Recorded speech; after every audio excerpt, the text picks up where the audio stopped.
Assalamualaikum Boboto, salam dunia. Saya doakan di hari ini teman-teman semua selalu dikasih kesehatan dan keselamatan dalam menjalani segala aktivitasnya. Amin.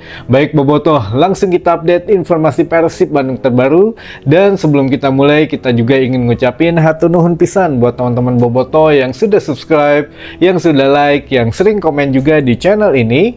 Mudah-mudahan menjadi amal kebaikan teman-teman Boboto semua yang langsung dibalas oleh Allah Subhanahu wa Ta'ala. Amin. Dan Boboto, untuk memulai hari yang baru gitu ya, menyambut musim yang baru juga, ini dalam satu tim memang harus ada nahkodanya, harus ada peran penting daripada seorang pelatih. Dan alhamdulillah hari ini kita dapat kabar baik gitu, yang mana Bojan Hodak rencananya akan diperpanjang untuk kontraknya, namun untuk jangka waktunya kita belum bisa memastikan karena ya memang baru segitu gitu ya yang kita terima. Bojan akan diperpanjang, namun durasinya masih belum bisa dibicarakan. Namun yang jelas ya kita ucapkan alhamdulillah saja gitu ya. Pemain boleh berganti, tapi sementara Bojan Hodak mungkin masih harus ada di Persib Bandung. Dan ini pun sesuai dengan rencana jangka panjang dari manajemen Persib teman-teman, yang mana untuk target musim depan ini agak sedikit 50-50. Kalau bisa ya menjadi hat-trick gitu ya, 3 kali berturut-turut. Tapi kalau tidak bisa hat-trick, minimal ya kita bisa memperbaiki 1 tahun loss sajalah katanya. Jadi ya tahun berikutnya bisa juara lagi. Jadi besok untuk musim depan itu 50-50. Kalau bisa jadi juara di Liga 1, alhamdulillah bonus. Tapi kalau memang tidak jadi juara, ya ini juga ekspektasi dari teman-teman Boboto harus sedikit dikurangi gitu ya. Jangan berekspektasi tinggi dari awal, nyatanya kecewa. Jadi ya datar-datar dulu aja, secara biasa dulu saja. Kalau bonus mah ya ini alhamdulillah teman-teman gitu ya. Jadi yang sudah agak mulai terbaca, musim depan target Persib adalah hat-trick kalau memang bisa, tapi kalau tidak bisa akan dicoba di tahun berikutnya gitu. Jadi ya jangan berekspektasi terlalu tinggi dulu katanya gitu ya. Kita tunggu susunan pemain yang memang akan sebentar lagi coba diperkenalkan oleh manajemen Persib Bandung. Sabar teman-teman. Nah yang kedua ini mengenai kontrak Bojan Hodak. Kenapa Bojan Hodak begitu penting? Ternyata manajemen sudah kasih alasannya tuh dari mulai November Desember. Katanya ini sudah mulai ada pembicaraan mengenai ya untuk musim depan, maksudnya ya sebelum musim ini gitu ya, November-Desember 2024 kemarin itu katanya sudah ada pembicaraan dari jajaran tim pelatih dan dari manajemen. Nah ini sesuai dengan cerita Ciro Alves yang waktu itu memang diajak ngobrol, namun baru secara lisan, yang mana kata manajemen ya sudah, kita cuma bisa nawarin kontrak 1 tahun perpanjangan, yaitu kontrak jangka pendek yang pernah kita bahas. Namun tidak nyangka ternyata iya gajinya minta diturunin gitu ya. Nah ini juga menjadi polemik gitu ya, yang mana ya itulah beberapa Boboto mungkin menggeruduk akunnya Ciro Alves dikira mata duitan, tapi begitu pemain itu bicara ternyata ya berbalik gitu ya. Sekarang bola panasnya ada di manajemen Persib Bandung teman-teman. Nah ini kita tidak menyudutkan siapapun, kita buka seterang-terangnya saja, seobjektif mungkin gitu ya, biar semua juga tahu sebetulnya oh begini, oh begitu. Nah ini untuk menyangkut musim depan, Bojan Hodak kata manajemen sudah diajak berbicara mengenai struktur atau kerangka tim, yang mana beberapa pemain memang sudah tidak bisa ada di Persib Bandung dengan berbagai alasan, yaitu alasan profesional lah. Ada yang memang pergi karena kontraknya sudah habis, ada juga yang memang ada tawaran lebih besar, dan ada juga beberapa hal yang lainnya gitu ya.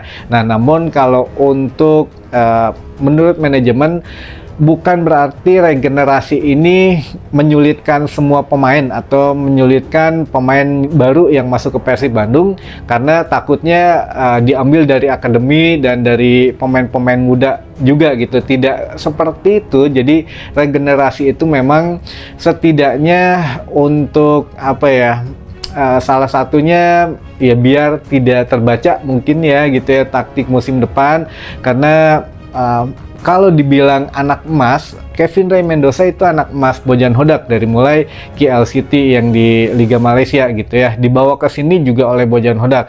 Namun kalau memang tidak sesuai dengan ini versi manajemen ya teman-teman, versi manajemen, jadi sudah tidak sesuai dengan taktik Bojan Hodak, ya bagaimanapun juga ya memang tidak akan dimasukkan ke proyek jangka panjangnya gitu ya. Tapi kalau lihat dari sisi kita sebagai bobotoh, usia Kevin masih muda gitu ya, masih oke lah gitu. Nah untuk dari kita melihat sisi Bojan Hodak juga kayaknya agak mustahil gitu ya kalau Bojan Hodak melepas Kevin Ray Mendoza. Bahkan Kevin Ray Mendoza kan sudah mengatakan, saya tidak diajak ngomong oleh manajemen gitu ya mengenai kontrak yang mana ya tidak ada kejelasan, makanya dia memilih hengkang ke klub lain, walaupun ya dia ingin berlibur dulu lah katanya, walaupun sudah ada ya klubnya, tapi dia ingin berlibur dulu tetap di Indonesia, ke Bali katanya mah. Jadi ya memang semuanya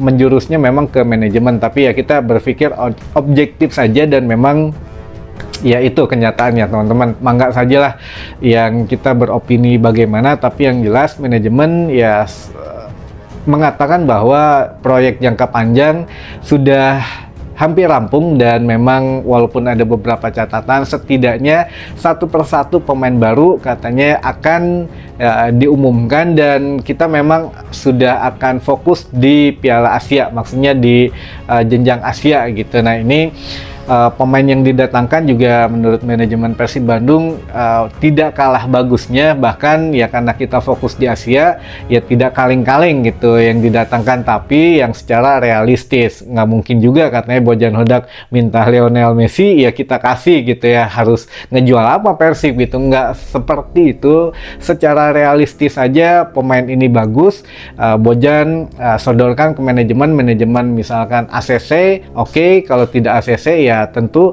ada beberapa syaratnya, ya ujung-ujungnya memang ke budget teman-teman. Tapi sebelum ke budget memang ada beberapa perubahan yang dilakukan oleh manajemen saat ini, yang mana manajemen saat ini tuh sebelum membeli pemain, kenapa makanya minta dari jauh-jauh hari, karena biar mereka yang seleksi dulu, walaupun ya memang ada rekomendasi dari Bojan Hodak yang dari tim pelatih yang lain, tapi mereka godok dulu, oh ini oke, usia sekian, budget sekian. Nah yang misalkan yang masuk ke manajemen itu ada 10 orang manajemen seleksi, nah baru diserahkan ke Bojan Hodak. Ini yang hasil seleksi itu dari 10 cuma 3 nih yang qualified atau yang masuk kualifikasi kita, mangga dipilih. Dari mulai budget manajemen bisa, dari mulai usia manajemen terima, dari mulai ya prestasi dia juga kan ada tuh statistiknya, dari berapa pertandingan dia mencetak berapa gol, atau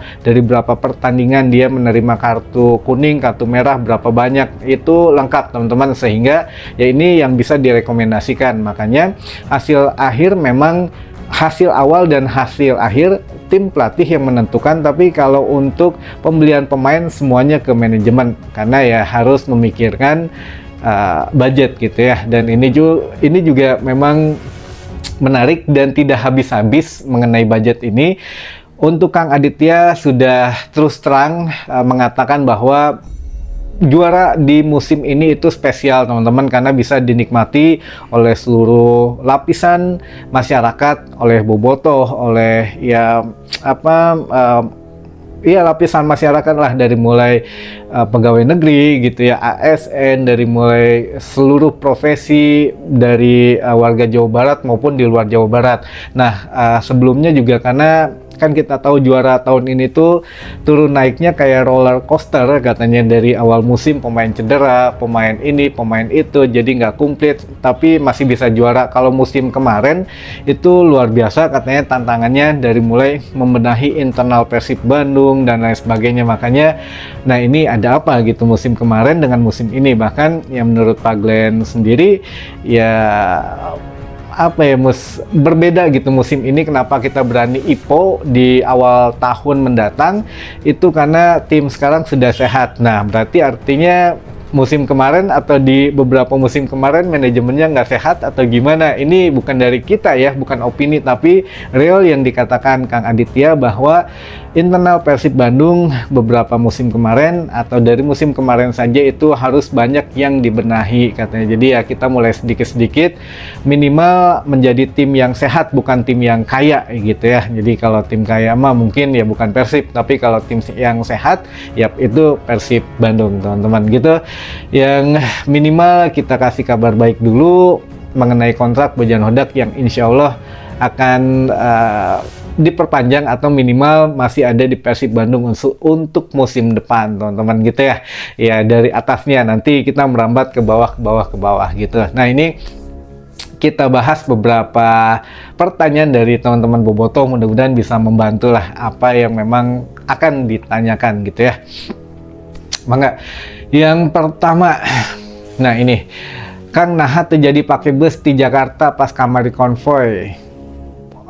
Yang saya dengar memang tidak jadi pakai double decker itu karena keadaan lalu lintas di kota Bandung ini tidak memungkinkan, masih banyak kabel udara katanya, lalu juga jalanan Persib Bandung yang tidak terlalu lebar, takutnya malah mengganggu dan tidak nyaman gitu ya. Yaitu alasannya, dan yang nggak diungkapkan mungkin ya apa ya, era mungkin gitu ya, masa minjem ke tetangga nanti ya dipoyokan lah, di ini di itu, jadi mungkin pertimbangan lainnya seperti itu. Tapi kalau yang apa secara yang keluar alasan logisnya adalah itu katanya jalanan kota Bandung masih tidak terlalu lebar untuk sekelas bus tingkat, dan juga faktor keselamatan karena masih banyak kabel udara katanya gitu ya. Mudah-mudahan terjawab. Lalu yang selanjutnya, untuk kelanjutan Allianz dan World Bank kumaha Kang? Masih jalan gitu ya untuk negosiasinya. Katanya minggu ini untuk Kang Aditya sendiri akan terbang menemui investor, ya mungkin ini menemui Allianz untuk menanyakan atau berdiskusi kelanjutannya bagaimana. Jadi ya mudah-mudahan lah secepatnya gitu ya teman-teman, karena mau tidak mau kan berkejar-kejaran dengan waktu lah. Pemain Persib boleh libur tapi manajemen Persib tidak ada liburnya katanya gitu ya. Jadi ya minggu ini akan menemui perwakilan dari investor keluar teman-teman, bukan di Bandung atau bukan di Indonesia kali gitu ya. Jadi ya kita doakan lancar-lancar semuanya. Dan mengenai World Bank sepertinya jadi, kalau World Bank jadi teman-teman, karena ini berhubungan dengan training ground, berhubungan dengan transportasi masa depan Persib Bandung, dari mulai yang ingin diintegrasikan gitu ya, dari kereta cepat katakanlah ke Stadion GBLA itu jangan membawa kendaraan nanti di masa yang akan datang, katanya cukup pakai shuttle atau dari stasiun kereta Cimekar atau dari stasiun kereta Bandung malah gitu ya, bisa ada shuttle ke Stadion GBLA. Jadi nanti kedepannya biar tidak penuh oleh kendaraan juga, Stadion GBLA ini ya akan steril gitu ya. Mudah-mudahan tidak membawa kendaraan pribadi yang bisa disimpan di mana. Nah ini yang memang memerlukan biaya kan tidak sedikit gitu. Makanya kalau berhubungan dengan World Bank atau Bank Dunia sepertinya akan minjam gitu ya.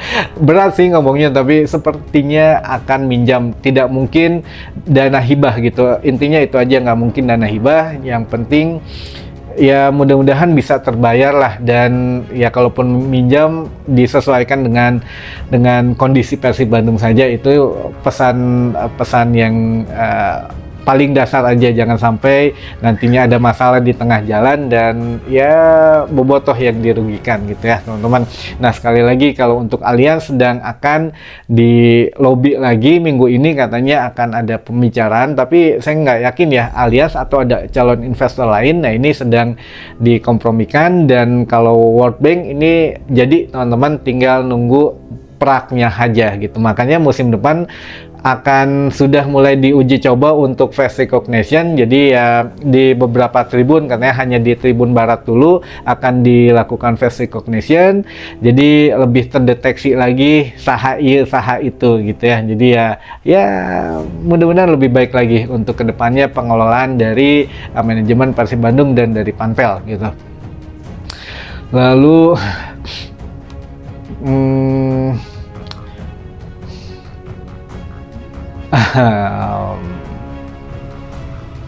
ini sih agak tendensius ya kalau kita, tapi kita coba bacain dulu teman-teman. Menurut Kang Roni lebih bagus manajemen yang sekarang atau yang lama? Ini nyebutin nama sih, tapi ya oke lah, kita nggak bahas orang per orang gitu ya, karena harus apple to apple, harus head to head lah istilahnya tuh. Kalau manajemen yang sekarang, manajemen yang lama itu memang punya kelebihan dan kekurangannya masing-masing, dan beberapa kali kita bahas ini. Namun yang jelas teman-teman tinggal ya dinikmati saja lah. Ini juga manajemen tuh kan memang ada beberapa porsinya ya, dari manajemen tuh dari direksi gitu ya, lalu juga ada sesuai jabatannya dari mulai atas ke bawah ke bawah ke bawah gitu. Nah ini memang iya ada plus minusnya yang harus kita terima.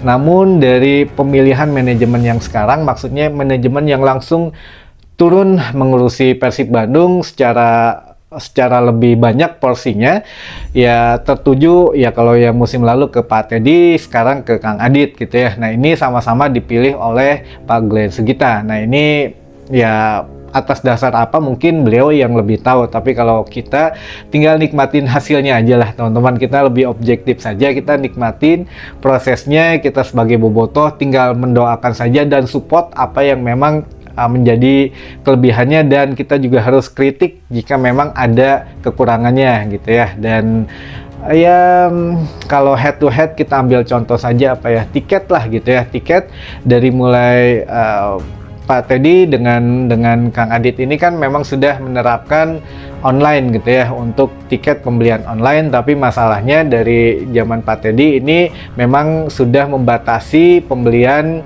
atau stop sama sekali gitu ya untuk pembelian dari komunitas, sehingga komunitas supporter ini harus war tiket atau harus berburu tiket sama dengan orang umum semuanya atau dengan bobotoh umum semuanya. Nah kalau di zaman Kang Aditya ini memang ada tiket ini dibuka kembali khusus untuk beberapa komunitas bobotoh gitu ya, yang mana kuota sekian ya mangga gitu dimanfaatkan, lalu ya selebihnya untuk umum ya. Makanya ini memang masih ada perdebatan gitu ya, karena ujung-ujungnya pasti mengarah ke tuduhan calo gitu ya. Bahkan manajemen Persib sendiri sudah mengatakan bobotoh juga banyak ternyata yang beli calo, dia bikin akun di Persib Bandung tapi dia memang berniat menjual lagi ke bobotoh yang lain. Nah ini memang sedang dipikirkan bagaimana cara mencegahnya. Kalau untuk menghilangkan calo memang tidak bisa, sampai kapanpun tidak bisa, tapi minimal mengurangi calo itu. Nah ini yang memang sedang difikirkan. Jadi ya kita tunggu saja untuk terobosannya, atau ya apa ya kita tunggulah untuk terobosan dari manajemen Persib Bandung, karena gimana pun juga ya ada plus dan minus lah kalau untuk manajemen yang lama dan yang baru gitu teman-teman ya. Saya nggak berani komen lah, tapi minimal kalau yang sekarang enak untuk ke medianya teman-teman. Manajemen sekarang itu lebih leluasa ke medianya, memang lebih longgar gitu ya, lebih welcome. Bahkan pelatih Bojan Hodak juga lebih welcome untuk menerima teman-teman dari media, dari kita juga, dari jurnalis gitu ya, lalu juga ya dari teman-teman redaksi juga lebih enak. Tapi kalau yang lama mungkin agak sedikit tertutup dan lebih ketat gitu ya, bahkan nggak segan-segan ngasih somasi. Ya kita juga pernah teman-teman dapat somasi, jangan angkat berita ini, jangan ngangkat berita itu dan lain sebagainya. Jadi ya ada plus minusnya, tapi kalau sekarang insya Allah lah kalau media lebih enakan teman-teman, makanya kita lebih bebas gitu ya untuk mengekspresikan ya apa sih yang terjadi di Persib Bandung. Gitu mungkin yang bisa saya sampaikan di hari ini, mudah-mudahan menambah informasi dan wawasan teman-teman Boboto semua. Sampai ketemu lagi di informasi selanjutnya. Wassalamualaikum Boboto, salam dunia.